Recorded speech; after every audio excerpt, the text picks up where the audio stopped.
Hello friends, नमस्कार. मी भारत बापू Savalwade, Latthe education society Sangli संचलित Shrimati Akkatai नानाणीजी high school Dattawad, तालुका शिरोळ, जिल्हा कोल्हापूर या ठिकाणी विज्ञान शिक्षक म्हणून कार्यरत आहे. माझ्या भारत सावळवाडे या यूट्यूब चॅनलमध्ये मी सर्वांचं स्वागत करतो. आणि आज आपण इयत्ता 9वी विज्ञान आणि तंत्रज्ञान भाग 2 मधील प्रकरण क्रमांक 15 life processes in living organisms, सजीवांमधील जीवन प्रक्रिया यामधील तिसऱ्या भागाकडं आता आपण जाणार आहोत.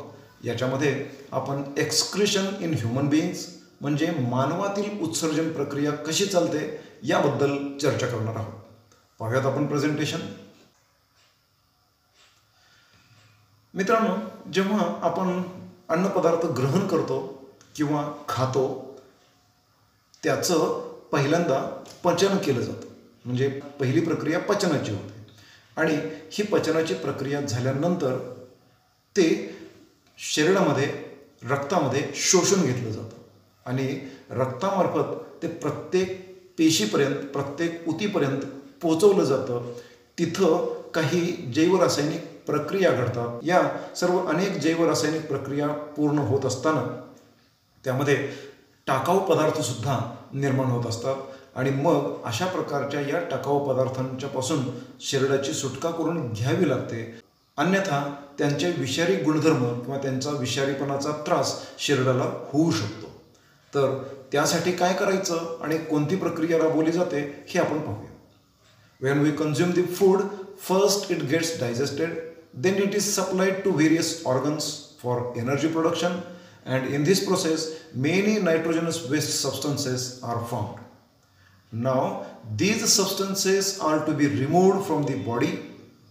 Now the system which performs this process is known as the excretory system. अशा पद्धतीनं हे टाकाऊ पदार्थ शरीरामधून बाहेर टाकण्याची प्रक्रिया करणारे जे अवयव आहेत त्या सगळ्या अवयवांच्या यंत्रणेला आपण उत्सर्जन संस्था असं म्हणतो. तर मग माणसाच्या बाबतीमध्ये उत्सर्जन संस्था कशा पद्धतीची आहे हे आपण समजून घेऊया. ह्युमन एक्सक्रिटरी सिस्टीम म्हणजे मानवी उत्सर्जन संस्था. The human excretory system कन्सिस्ट्स of A pair of kidneys म्हणजे वृक्कांची एक जोडी असते. ए पेअर ऑफ युरेटर्स या वृक्कापासून निघालेल्या 2 मूत्रवाहिन्या असतात म्हणजे मूत्रवाहिनीची एक जोडी असते.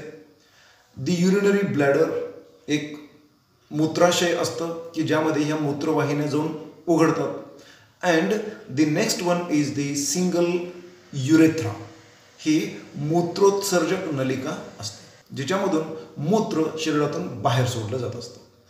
Actually the excretory substances are formed in the liver. मित्रांनो, संपूर्ण मानवी शरीराचा विचार जर केला तर यामध्ये 80% रासायनिक प्रक्रिया या यकृतामध्ये होत असतात. त्यांच्यातून उत्सर्जक पदार्थ, टाकाऊ पदार्थ निर्माण होत असतात. But these are carried up to the kidneys through the blood stream.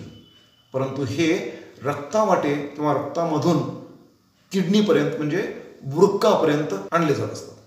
In kidneys the wastes and the unwanted substances are separated from the blood and urine is formed.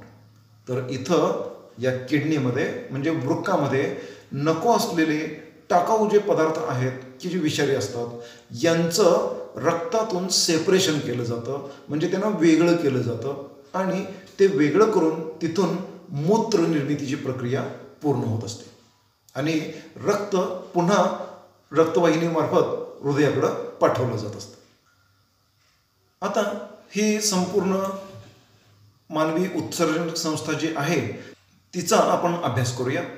तर मानवी उत्सर्जन संस्थेमध्ये जसं मगाशी सांगितल्याप्रमाणे वृक्काची एक जोडी, a pair of kidneys is there which is present in the abdominal cavity in the dorsal side. The kidney is bean shape, घेवड्यासारखा त्याचा आकार असतो. These 2 kidneys are present one on either sides of the vertebral column. Now each kidney is supplied with the one artery. वृक्क धमनी दोन्हींना एक एक दिलेली असते आणि दुसऱ्या बाजूला या ठिकाणी अधोमहाशीर जी असते ती त्यातून रक्त पुन्हा मागं घेऊन जात असते, कलेक्ट करत असते. अशा पद्धतीनं हे किडनी जे आहेत यांच्यामध्ये उजव्या बाजूची जी किडनी आहे किंवा उजव्या बाजूचं जे वृक्क आहे हे वृक्क थोडंसं खालच्या बाजूला असतं, कारण त्यावर उजव्या बाजूकडून लिव्हरचा ताण येत असतो आणि लिव्हरच्या लोडमुळं ते थोडंसं खाली गेलेलं असतं. आता या दोन्हींमधून येणाऱ्या ज्या मूत्रवाहिन्या आहेत म्हणजे युरेटर्स जे आहेत ते या ठिकाणी आपल्याला पाहायला मिळतात. And finally there is the urinary bladder, and through this urinary bladder the urethra is arising here. Okay, now a single kidney shows A structure like this. Here this is the renal capsule, म्हणजे वृक्क संपुट असतं, त्याच्यामध्ये वृक्क ठेवलेला आहे. Outer part or the outer covering is made up of the cortex and the middle part is known as the medulla.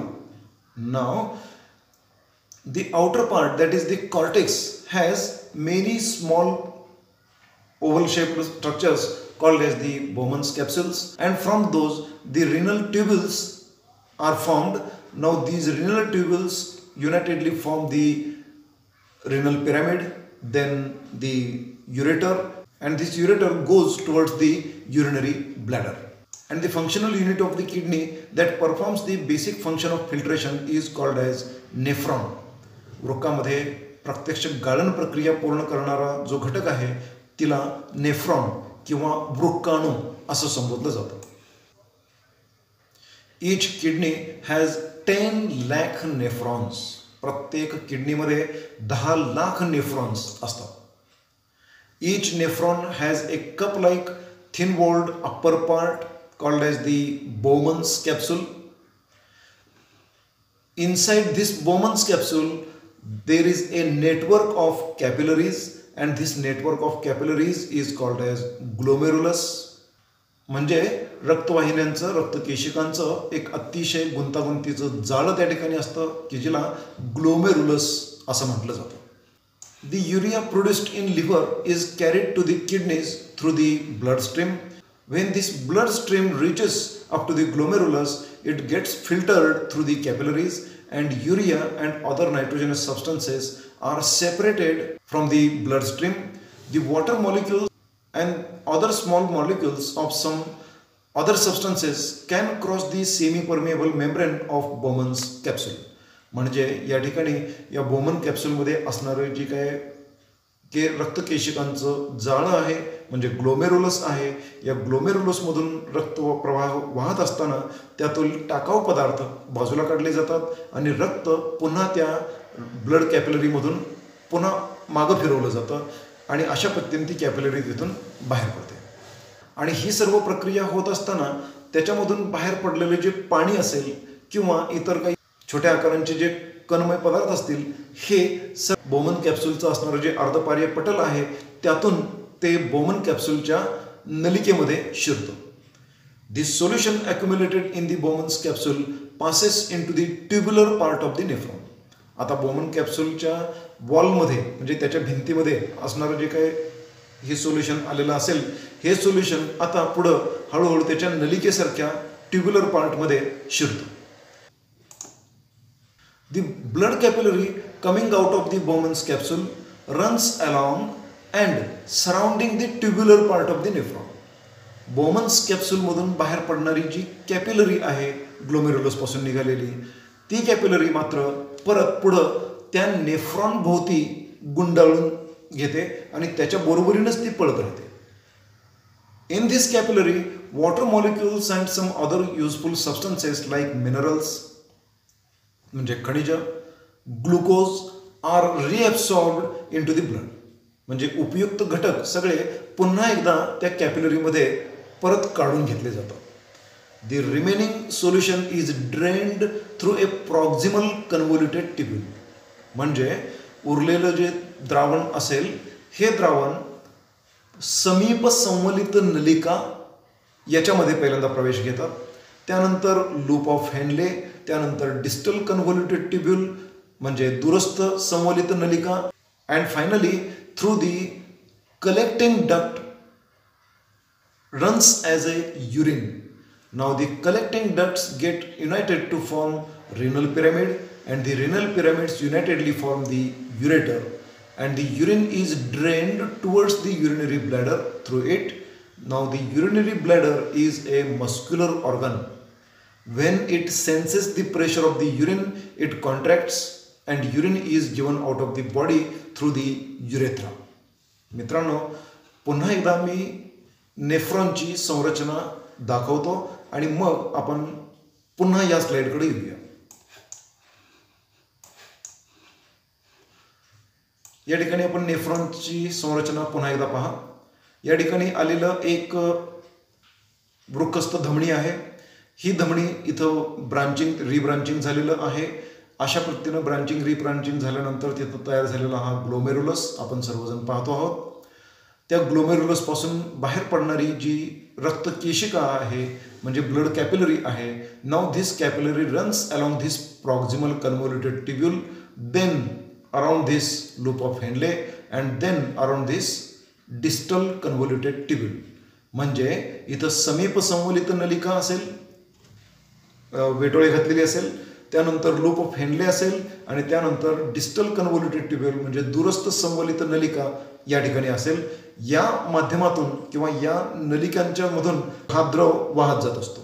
आता तो द्रव वाहत असताना त्याच्या भोवती पळणारी जी काही रक्तकेशिका आहे ती त्याच्यामधील पाणी, ग्लुकोज, इतर हवे असलेली जी काही खनिजे आहेत ती पुन्हा शरीरामध्ये काढून घेण्याचं काम करत असते. आणि त्यानंतर या ठिकाणी कलेक्टिंग डक्ट म्हणजे सगळ्या नेफ्रॉनपासून येणारं जे युरिन आहे, जे मूत्र आहे, ती जमा करत राहते आणि त्यानंतर ती पुढं युरेटर म्हणजेच मूत्रवाहिनी निर्मितीकडे जात असते. Through the nephrons, approximately 5 liters of blood is filtered for 400 times every day. दररोज 5 लिटर रक्त जे शरीरामध्ये असतं ते 400 वेळेला या नेफ्रॉन्स मधून सगळीकडून पास होत असतं. Thus, every day 190 liters of blood is filtered by the kidneys, from which 1 to 1.9 liters of urine is formed and it is given out of the body.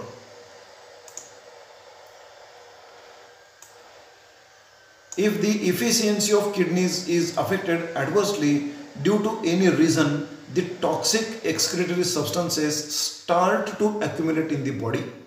जर काही कारणांनी किडनीच्या कार्यक्षमतेमध्ये बाधा आली, काही बिघाड झाला, तर हे जे विषारी पदार्थ आहेत की जे शरीरातून बाहेर पडायला हवे होते ते बाहेर पडत नाहीत आणि त्यामुळं ते शरीरामध्येच साचून राहायला लागतात. अशा प्रकारचे ते पदार्थ शरीरामध्ये साचून राहायला लागले की शरीरावर एक प्रकारची सूज यायला लागते आणि हळूहळू व्यक्तीचा मृत्यू ओढवू शकतो. त्यामुळं हे पदार्थ शरीरातून बाहेर काढणं हे अत्यंत गरजेची बाब बनते. तर ती कशी करायची? तर त्यासाठी एक मॅनमेड डिव्हाइस आपल्याला वापरावं लागेल आणि त्याच्या सहाय्यानं हे टाकाऊ पदार्थ शरीराच्या बाहेर काढावे लागतील. To remove these excretory substances from the body, a man-made machine is used, and the process of such removal of wastes is called as dialysis. अशा पद्धतीनं यंत्राच्या सहाय्यानं मूत्र किंवा टाकाऊ पदार्थ शरीराच्या बाहेर काढण्याची जी प्रक्रिया आहे तिला वॅश्लेशन असं म्हटलं जातं. या ठिकाणी हे वॅश्लेशन मशीन आपल्याला पाहायला मिळतं, डायलिसिस मशीन पाहायला मिळतं की याच्यामध्ये काय केलं जातं, इथं एखाद्या धमनीतून रक्त काढलं जातं. ते रक्त या ठिकाणी या मशीनमधून पास केलं जातं. तिथं वेगवेगळ्या प्रकारची सेंट्रिफ्युगल मशीन असेल, आणखी वेगवेगळ्या पद्धतीनं मेकॅनिकल पद्धतीनं काम करणारी जी मशीन्स असतात त्यांच्या साह्यानं या ठिकाणी unwanted or the waste substances are collected in such bottles and remaining blood is again passed towards the body. अशा पद्धतीनं ही रक्तशुद्धीकरणाची प्रक्रिया जी होते तिला आपण डायलिसिस असं म्हणतो. मित्रांनो, माझं हे मार्गदर्शन जर आपल्याला आवडलं असेल तर जरूर लाईक करा, उपयुक्त वाटलं असेल तर जरूर इतरांच्यासाठी शेअर करा आणि माझं चॅनल जरूर सबस्क्राईब करा. Stay connected. धन्यवाद.